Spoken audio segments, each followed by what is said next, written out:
El consumo excesivo de medicamentos que mezclan codeína con ibuprofeno podría causar graves daños a la salud, lo dice la Agencia Europea del Medicamento, que alerta de que incluso pueden provocar la muerte. Por eso piden que se cambie el prospecto para advertir de sus riesgos.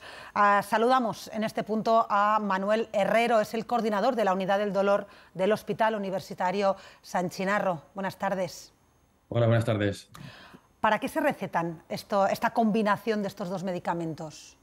Bueno, estos medicamentos se utilizan de forma combinada para potenciar sus efectos analgésicos y sobre todo pues eso, en el tratamiento del dolor, ¿no? Pero tiene que tener un control y un seguimiento porque son fármacos que, como ya habéis comentado, pues tienen efectos deleterios y a veces pueden causar hasta la muerte. Por tanto, tiene que haber un seguimiento y un control de esos fármacos, ¿no?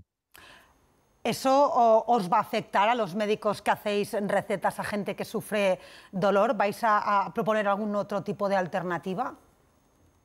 No especialmente, siempre y cuando, como he dicho, haya un seguimiento y al paciente se le indique cómo tomar el tratamiento y cómo hacer ese seguimiento, ¿no? Por suerte en España, a diferencia de algunos países de Europa, sí que este fármaco en concreto, codeína e ibuprofeno, necesita receta, ¿no?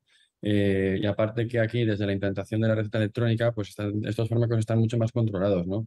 Entonces, en ese sentido, no tenemos por qué tener esa preocupación siempre y cuando se tomen precauciones y el paciente sea consciente del fármaco que está tomando y cuándo lo debe tomar. Claro, la clave es la duración del tratamiento, esa es la alerta que hace la EMA, pero para enfermos con dolor crónico, ¿qué opciones tienen? Claro, es que en enfermos con dolor crónico hay diferentes tratamientos, en este caso farmacológicos, que se pueden usar con menos efectos secundarios como los gastrointestinales o renales que pueden producir los antiinflamatorios. Los antiinflamatorios son para el tratamiento del dolor agudo o para reagudizaciones del dolor en periodos cortos, pero no. Sí que es verdad que hay una cultura popular que mucha gente utiliza fármacos como el ibuprofeno o el desketoprofeno como fármacos de andar por casa y de manera crónica, ¿no? Cuando no deberían ser, son muy potentes, pero realmente también tienen unos efectos secundarios y hay que saber cuándo utilizarlos. Hay otros fármacos que sí que se pueden utilizar a diario y no tienen estos efectos, ¿no?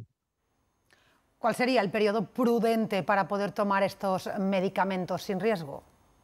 Bueno, pues depende también de cada paciente. Hay pacientes con mucha comorbilidad o patología asociada que hay que tener mucha más precaución, pero sería cuestión de unos días, una semana y parar, ¿no? ¿Esto va a afectar más a los médicos o a los pacientes? Lo digo porque lo de leer el prospecto, si lo leyéramos, nadie se tomaría nada. Nadie se tomaría nada. Yo creo que va a afectar más a los pacientes, ¿no? Porque esto pues siempre causa bastante revuelo. Como ya digo, las muertes que se han documentado no ha sido ninguna en España y probablemente se deban a países donde ese medicamento se indica sin receta, ¿no?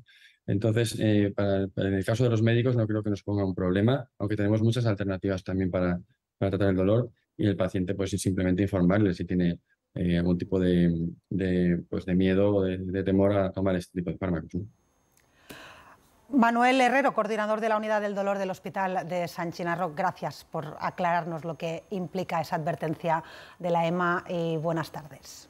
Muchas gracias. Buenas tardes.